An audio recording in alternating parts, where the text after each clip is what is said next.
है मेरा परिवार, देश मेरा परिवार। तो वह छोरी जगह बैठी साक्षी मलिक विनेश फोगाट वह को नहीं के तो थारे वह थार परिवार की को नहीं के बाकी छाती पर बूट तक दिया थे मारी को नहीं के मैं बड़ा मेडल तो 15 रुपया का मेडल और देवेंद्र साजड़िया मेडल सुनने को है तेरी माँ जो अच्छा जीत के बाद मेडल ले तो 15 रुपया मेडल और देवेंद्र साजड़िया जोर को मेडल। जीतने पर भी राजेंद्र राठौड़ ने राजनीतिक द्वारा मुझे जेल भेज दिया। नमस्कार। क्या चूरू लोकसभा चुनाव मुद्दों के आधार पर लड़ा जा रहा है? क्या दोनों पार्टी के उम्मीदवार मुद्दों के आधार पर अपनी सभाओं में बात कर रहे हैं या चूरू का लोकसभा चुनाव जातीय आधार पर लड़ा जा रहा है? क्या चूरू लोकसभा चुनाव राजेंद्र राठौड़ वर्सेज राहुल कस्वा बन गया? भारतीय जनता पार्टी ने अपनी पूरी ताकत झोंक रखी है। नरेंद्र मोदी जी चूरू में रैली कर गए। क्या मोदी फैक्टर चूरू में काम करेगा? कई सवाल होंगे आपके मन में जो इर्द गिर्द घूम रहे होंगे। तारा नगर से अभी तक रेल को क्यों नहीं जोड़ा गया?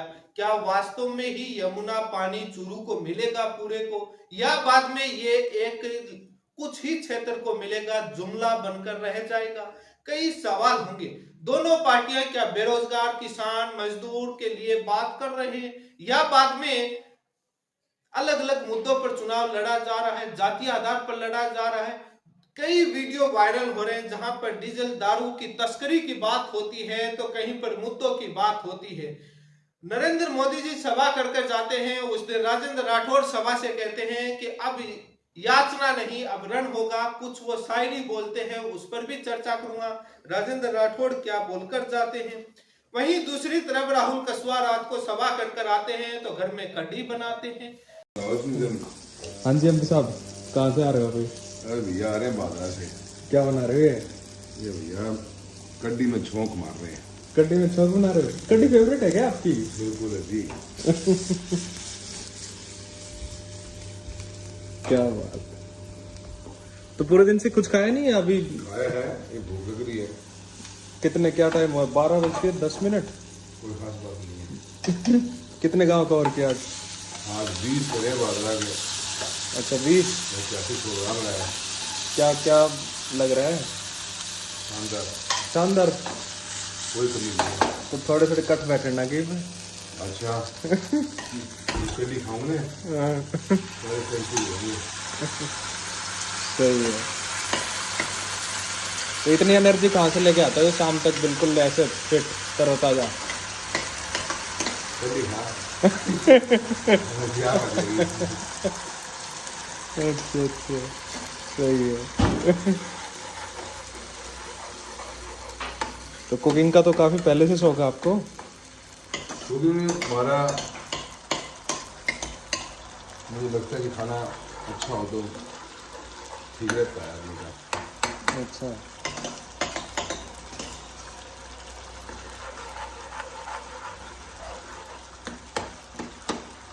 क्या दाल वाल भी बना लेते हैं या सिर्फ ये कड़ी वाला ही फेवरेट है? तू सारे साहब ले ले तो नाम वोट मांग लेते। बोलते हैं कि कढ़ी बड़ी स्वाद बन रही है तो कहीं ना कहीं लड्डी तो नहीं बचेगी। अब लड्डी क्या है वो चूरू वाले जानते हैं, बाकी अन्य राजस्थान के बाहर के लोग नहीं जानते होंगे। लेकिन राहुल कस्वा कई सभाओं में, कई इंटरव्यू में, कई पत्रकारों को दिए गए इंटरव्यू में वो तारानगर को रेलवे जोड़ने से को लेकर कई बार अपना बयान दिया, यमुना पानी को लेकर भी दिया। लेकिन अब कई मुद्दों पर चर्चा करेंगे कि क्या राजेंद्र राठौड़ टिकट काटने को लेकर बोलते हैं तो वहीं पर राहुल कस्वा की सभा में राहुल गांधी के जिंदाबाद के नारे क्यों नहीं लगते? इस पर सवाल खड़े करते हैं तो राजेंद्र राठौड़ कहते हैं कि राहुल कस्वा की सभा में मुद्दों पर बात क्यों नहीं होती, क्यों नहीं वो अपने कामों पर बात करते। लेकिन सवाल ये होता है कि यदि राहुल कस्वा ने पिछले 10 साल में यदि कोई काम नहीं करवाया तो मतलब चूरू के अंदर भारतीय जनता पार्टी की केंद्रीय सरकार मोदी गवर्नमेंट फैल रही। यदि मोदी गवर्नमेंट ने काम किया तो वो किसी सांसद के दम पर हुआ होगा। लेकिन यहीं पर मामला खेल बिगड़ा हुआ है, उलझा हुआ है। एक तरफ तो भारतीय जनता पार्टी काम गिनाती है योजनाओं के, जहां पर मोदी को क्रेडिट देती है, तो दूसरी तरफ कहते हैं कि सांसद ने क्या किया।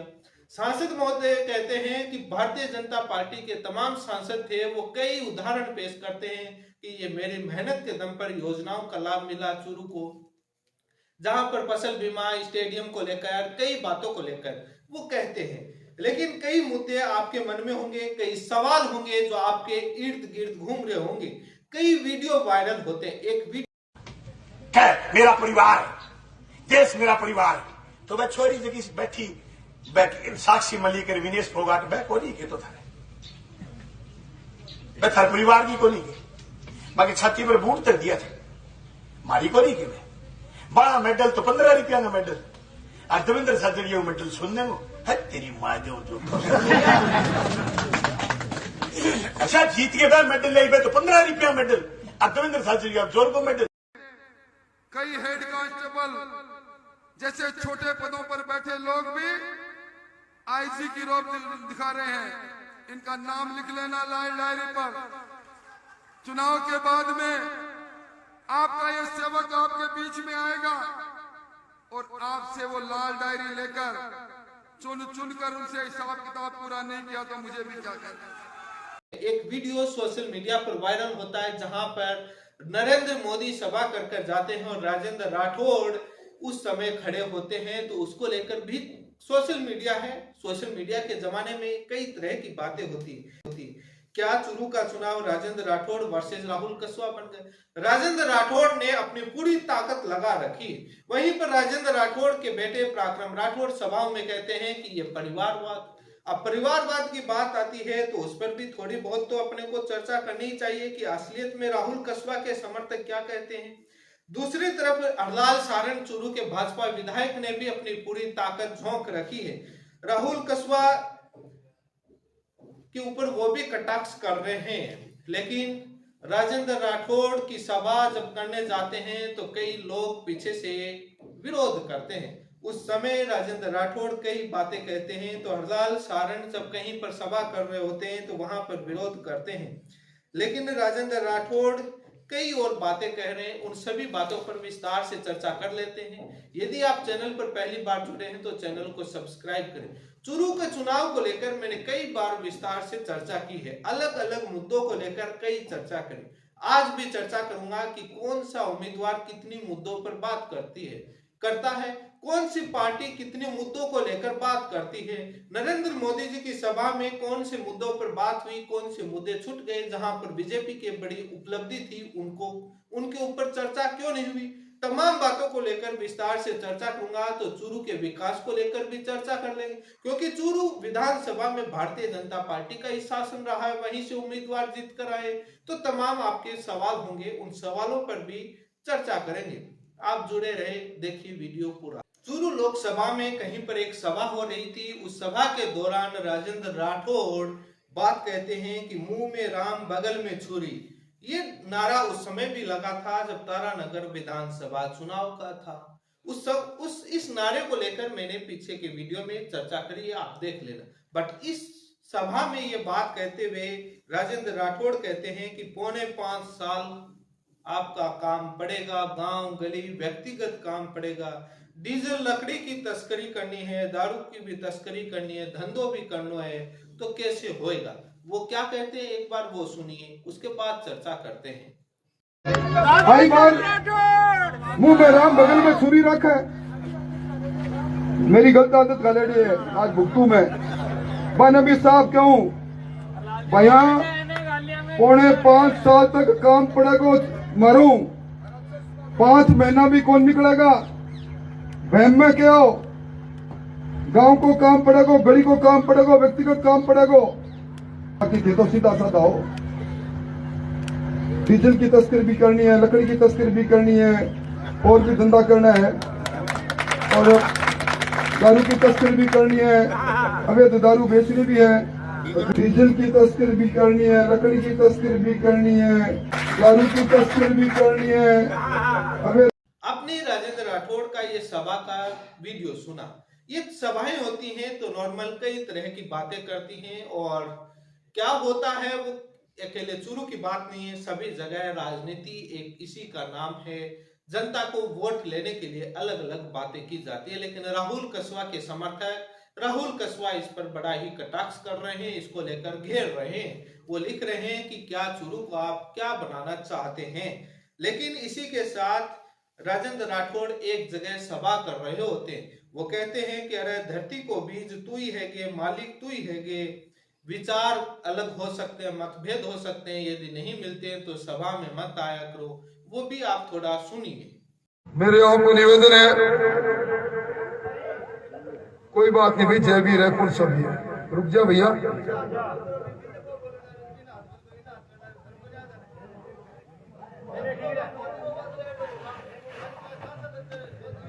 चलो ठीक है ठीक है।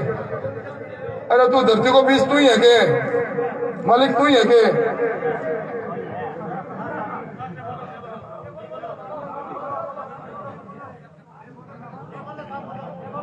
देखो भाई बात मेरी सुनो, मत मतांतर सब जगह हुआ है, पर या तो सभा मानो नहीं, विचार नहीं मिला सभा मानो नहीं, और ज्यादा यहाँ पर यह विरोध होता है तो उसके बाद हरलाल सारण कहीं पर गांव में सभा कर रहे हैं। वहां उसी समय हरलाल सारण जी जब भाषण दे रहे होते हैं उस समय एक गांव के सभा के बीच में बैठा बुजुर्ग कुछ बोलने लग जाता है, जिस पर हरलाल सारण जी थोड़ा सा गुस्सा नजर आते हैं। वो भी आप सुनिए क्या होता है।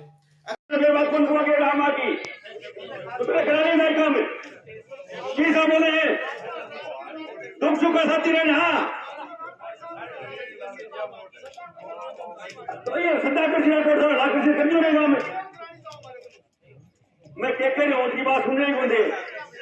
मैं तो वही को निकलना था, मैं तो हमारी विनती कर गया दादी जी आज जा रहा मैंने गांव में रहता लोग आज प्रधानमंत्री प्रोग्राम है, मैं तुम्हारी बात कह गया बात, मैं तुम्हारी बात भी कह गया आज कह गया गाँव में माँ मैंने तो मारो उनका जीवो, मैं तुम्हारी विनती करती अगर मैंने जीवन तो रिपोर्ट देने बहुत धन्यवाद है इसको। अक्सर ये बहुत कम मौका मिलता है जनता को, जब चुनाव होता है तभी जनता का मौका आता है कि वो कुछ बोल सके, अपने नेताओं से सवाल पूछ सके, कटाक्ष कर सके, अपनी पीड़ा बता सके। तभी नेता थोड़ा सा घबरा जाता है, नेता सुनता है, नहीं तो सुनते कहाँ है। चर्चा कर लेते हैं कि नरेंद्र मोदी जी की सभा थी, रैली थी, उस दिन राजेंद्र राठौड़ सभा के दौरान नरेंद्र मोदी जी स्टेज पर बैठे थे, तब वो कुछ कह रहे थे, तब चर्चा हो रही थी। ये एक वीडियो सोशल मीडिया पर काफी ज्यादा वायरल हो रहा है मीम के तौर पर। ये ऐसे ही हो रहा है, इसका कोई तर्क नहीं है, लेकिन आप देखिए किस तरीके से जनता है कैसे भी सोशल मीडिया पर वायरल कर सकती है। देखिए ले छोड़ा इनो मन बैठने देते, अब ते हमारे बराबर बैठने लगा रहे नहीं, साल 40 ले रखे अब आगे सिर को मेरे हम डोली आ खेले आ तुम डोली आ। आपने ये देखा तो ये एक और नया आता है, जहां पर तारानगर की एक सरपंच महिला अपने दुख और पीड़ा बताती है। वो इस मामले को लेकर बताती है जब ये चुनाव चल रहा होता है और वो उनका डायरेक्ट इनडायरेक्ट तरीके से उनका कटाक्ष उन काका पर ही है, जहां पर राहुल कसवा जिनको काका से संबोधित करते हैं, वो एक अपनी पीड़ा बताती है। तारानगर की महिला सरपंच वो क्या कहती हैं वो भी सुनिए। क्या वास्तव में ऐसा ही हो रहा है? क्या तानाशाही हो ऐसे ही होगी, सरकार होगी तो क्या इस तरीके से सरपंच और पूर्व सरपंचों को डराया जा रहा है? एक बार आप उन सरपंच महिला की पीड़ा सुनिए। मैं कलावती उत्तरी हरिभगत तिवाड़ी ग्राम पंचायत सोमसीसर से चुनाव लड़ी। पिछली बार 400 वोटां जीतने पर भी राजेंद्र राठौड़ ने राजनीतिक द्वारा मुझे जेल भेज दिया। अब मेरे दुख की बात है तो अब मैं मेरे गांव वाला सा गई बांटनी चाहूँ। अब बन तो तीर हरण कर लियो मेरो, पर आ लाज कृष्ण भगवान बन गए थाने बचानी है।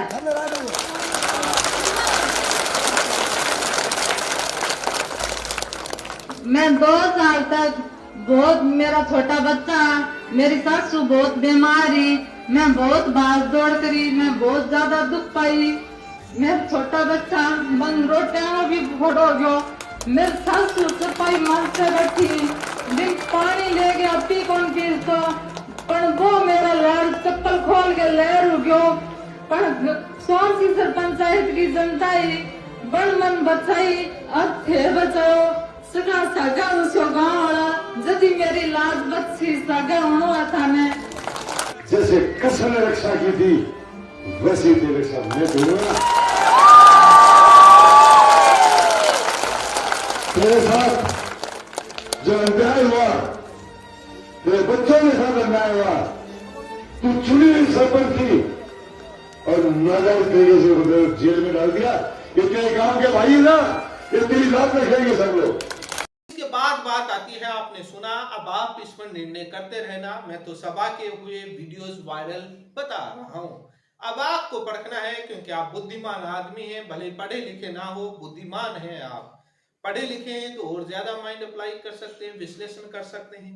उसके बाद एक और बात वीडियो वायरल होता है जिसमें राजेंद्र राठौड़ सरपंच और पूर्व सरपंचों को लेकर बोलते हैं। वो क्या बोलते हैं वो भी देख लीजिए। सरपंच साहब और पूर्व सरपंच साहब, बहुत हो गयो भाई, बहुत ज्यादा हो गयो।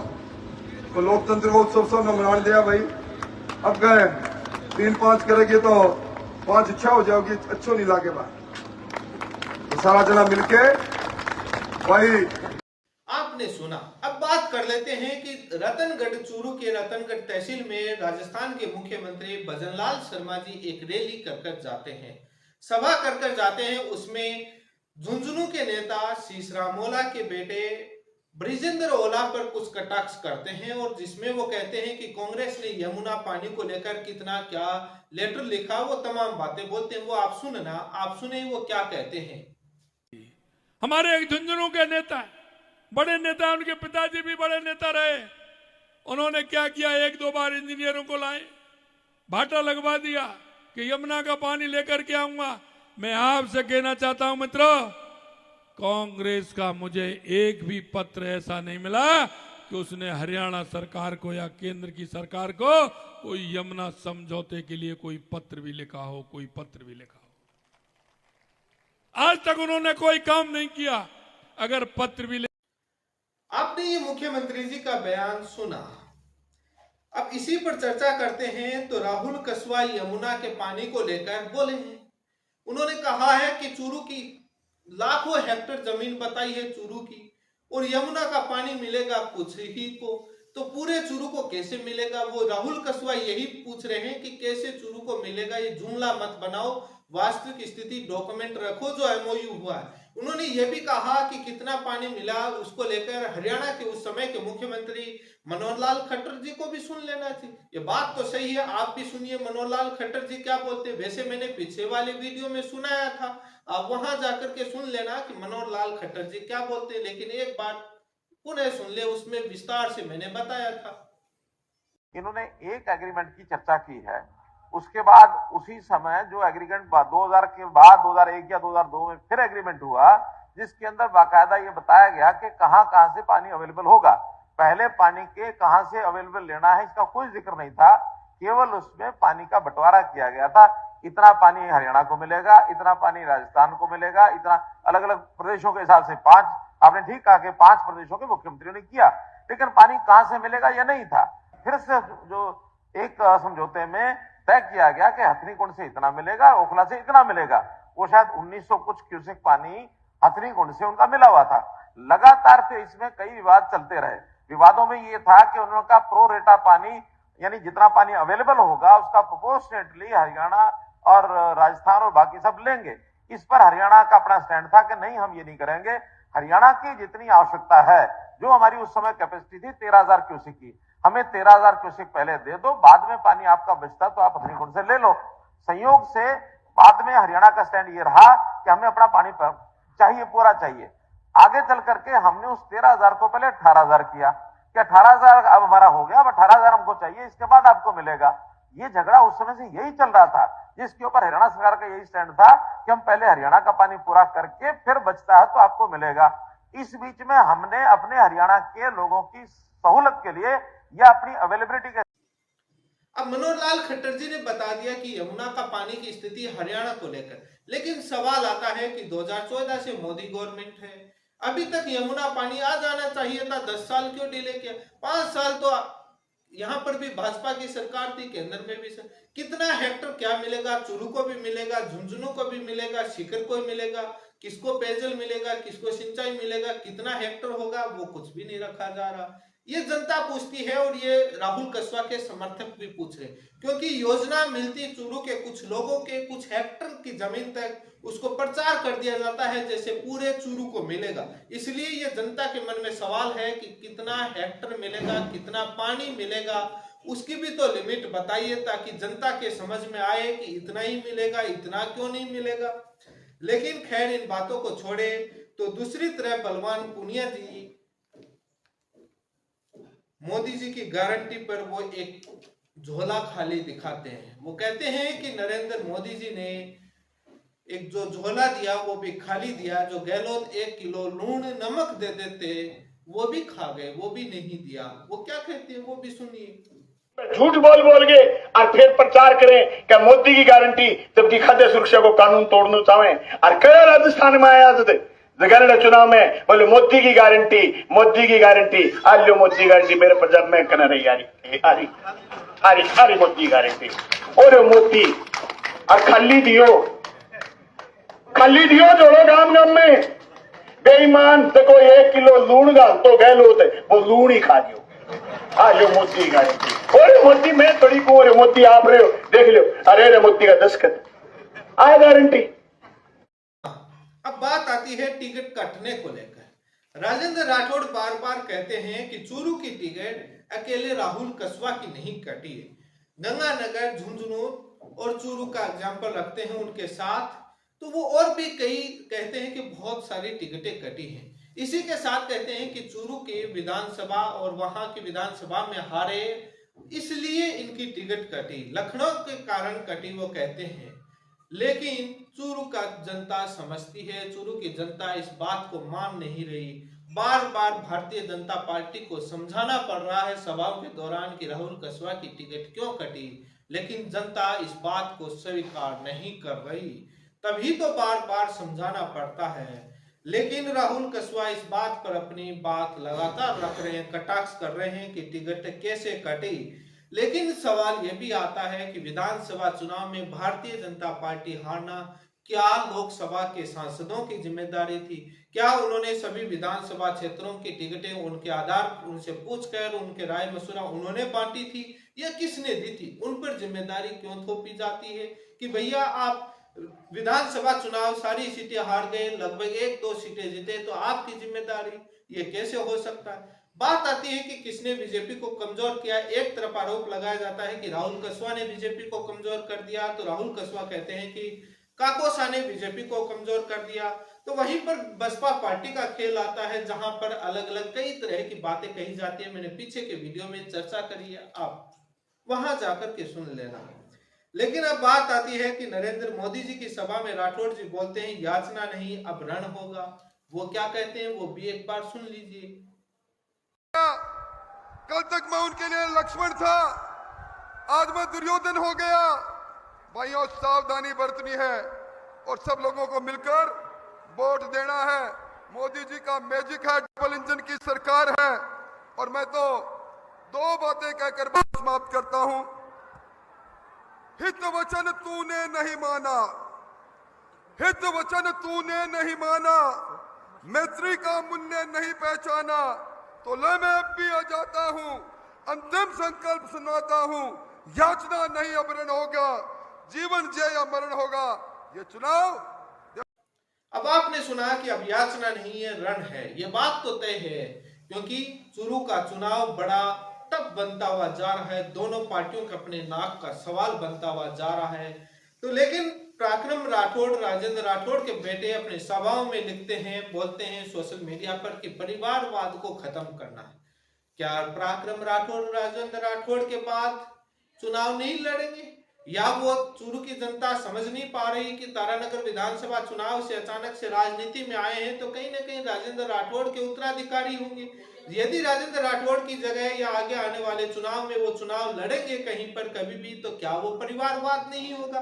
और वैसे भारतीय जनता पार्टी के कितने ही बेटे और रिश्तेदारों को मंत्री बने हैं, टिकटें दी गई हैं, आपकी स्क्रीन पर है, मीडिया में आई हुई खबर। वैसे पढ़े लिखे लोग हैं तो आप सोशल मीडिया, आप गूगल पर देख सकते हैं कौन उम्मीदवार, बहुत आपको सर्च करने को मिल जाएगा कि कितना क्या परिवारवाद है, कितना वंशवाद है, कहाँ कितना खत्म हो रहा है। ये जनता के नेताओं के बोलने से नहीं, जनता को विश्लेषण करना चाहिए, क्योंकि किसी बात को समझने से पहले हर पहलू पर सर्च होना चाहिए, हर पहलू को देखना चाहिए, क्या ये बात बोल रहे हैं, सही बोल रहे हैं या गलत बोल रहे हैं। तो अलग अलग ये राहुल कसवा के समर्थक भी अलग अलग तरीके की बात, लिस्टें वायरल करते हैं, वो कई नेताओं के नाम गिनाते हैं। लेकिन मुद्दे की बात आती है कि क्या राहुल कसवा मुद्दे का बात पर चुनाव लड़ रहे हैं? क्या राजेंद्र राठौड़ या हरलाल सारण भारतीय जनता पार्टी के नेता, भारतीय जनता पार्टी मुद्दे पर चुनाव लड़ रही है? राहुल कसवा लल्लनटॉप और कई जगह इंटरव्यू दिए, उन्होंने तारानगर रेल जोड़ने पर अपना तर्क दिया। एक बात देखने को मिली जहां पर यमुना पानी, उसको लेकर राहुल कसवा जो बातें कहते हैं वो तथ्यात्मक लॉजिकल बातें कहते हैं कि कौन सी योजना का क्यों लाभ नहीं मिला, वहां पर ये काम क्यों नहीं हुआ, क्या समस्या आ रही थी, क्या तथ्यात्मक समस्या आ रही थी, वो सारी बातें रखते हैं। तारानगर रेलवे जोड़ने को लेकर वो साफ कहा कि 2 बार सर्वे हुआ, क्या समस्या है, क्या नियमों में समस्या, कहाँ नियमों में संशोधन होगा, तब जाकर के जुड़ पाएगी। ये बात एक पढ़े लिखे अच्छे नेता तथ्यात्मक बात करे, काफी अच्छी लगती है, क्योंकि ये एक तथ्यात्मक बात करते हैं विद रीजन के साथ, कारण के साथ कि क्यों काम कैसे हुआ, कैसे नहीं हुआ। चाहे फसल बीमा हो, चाहे हाईवे का काम हो, चाहे स्कूल का काम हो, चाहे योजनाओं का लाभ हो, चाहे तारानगर यमुना पानी पर भी उन्होंने काफी अच्छा एक सवाल पूछते हैं कि कितना क्या, वो अपना लॉजिकल जवाब देते हैं। लेकिन मुद्दे की बात आती है, भारतीय जनता पार्टी अपनी ताकत झोंक रखी है, नरेंद्र मोदी जी अपनी सभा करके जाते हैं।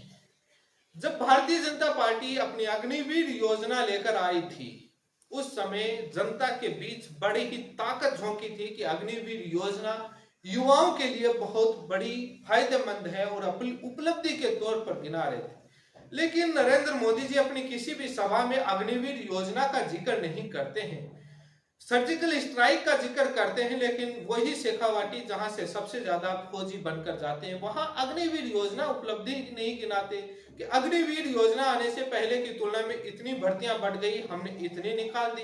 देखिए, हम 4 साल में रिटायर करके घर भेज रहे हैं, आपके हाथ में 15 लाख रुपए होंगे, आप धंधा कर लेंगे। गिनाते तो लगता है कि मुद्दे की बात हो रही है, भारतीय जनता पार्टी ने अपनी योजना पर बात करी है, काफी मुद्दे पर बात करी, आर्मी पर बात करी, फौज पर बात करी, लेकिन अग्निवीर योजना पर बात नहीं की। कहीं इस बात का तो डर नहीं था कि ये युवाओं में गुस्सा आ जाएगा अग्निवीर योजना पर, कि जो गुस्सा है कि 4 साल की योजना को लेकर गुस्सा है, उस पर चर्चा, इसलिए इस मुद्दे को दबाने की कोशिश की है। दूसरी बात, कहीं पर सभाओं में चर्चा होती है तो किसान निधि सम्मान योजना को लेकर जो सालाना की 6,000 रुपए मिलती है, 2019 से लेकर क्या महंगाई नहीं बढ़ी, वही 6,000 रुपए मिल रहे हैं। सवाल ये आता है कि उन नेताओं को मैदान में जाना चाहिए, ग्राउंड रिपोर्ट पर कि कितनी महंगाई बढ़ गई, पर बीघा जुताई का कितना पैसा लेता है ट्रैक्टर वाला, बीज खाद महंगाई कितनी है, क्या 6,000 रुपए एक राजनेता अपना चोला पजामा कुर्ता पहनता है उसकी कीमत दे पा रहा है, जो एक किसान को 6,000 रुपए देकर किस प्रकार से ढोल पीटे जाते, क्या आता है 6,000 रुपए में? पहली क्लास के स्कूल के बच्चे की फीस नहीं आती है। 6,000 रुपए का एक नेता, क्या नरेंद्र मोदी जी अपना जो एक चोला पजामा पहनते हैं रैली के अंदर, उसकी कीमत दे पा रहे हैं? सालाना एक बार पहनी हुई ड्रेस एक जो पहनकर खड़े होते हैं, वो सालाना किसान को नहीं दे पाते पूरे साल के अंदर। क्या ढोल पीटा जा रहा है? 6,000 रुपए क्या आता है 6,000 रुपए में, जो कि 3 किस्तों में दिया जाता है, 2,000 रुपए में आता क्या है? लेकिन खैर, भारतीय जनता पार्टी अपनी योजना के रूप में उसको गिना रही है। लेकिन मुद्दे की बात आती है तो बेरोजगारों पर बात कर ली जाए। अभी राजस्थान का बेरोजगारी भत्ता बंद हो रखा है, किसी का आ ही नहीं रहा, इस पर भी चर्चा हो जाती। दूसरी बात आती है तो रेलवे के अंदर लाखों पद खाली हैं, मैंने आरटीआई से आया, मैंने यूट्यूब पर बताया है, जहां पर लाखों पद खाली हैं कि हमने सभा में ये बात होनी चाहिए थी, मोदी जी को कहना चाहिए था कि लाखों पद खाली, हमने इतने लाखों पदों पर भर्ती निकाल दी है। ऊंट के मुंह में जीरे बराबर 5,000 5,500 पदों पर भर्ती निकालते हैं। ग्रुप सी में पद पड़े हैं 3-3 लाख से ज्यादा पद खाली।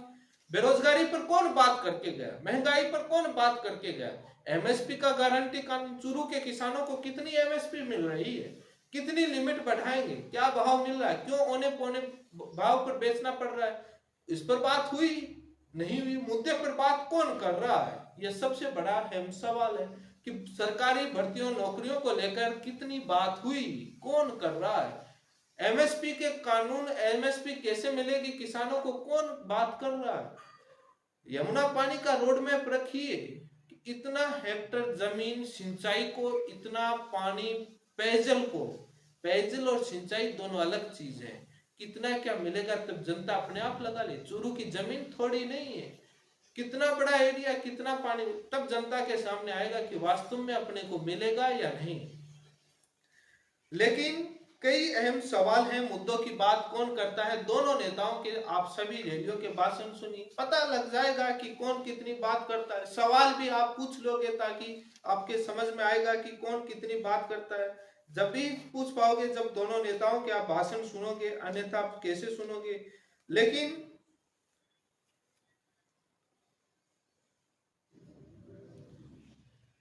हरलाल सारण अपने गांव में जाते हैं जहां से वो जन्मे हैं, वहां सभा करते हैं और कहते हैं कि वहां पर मुझे चूरू का चुनाव मेरे ऊपर देख रहा है, लोकसभा चुनाव।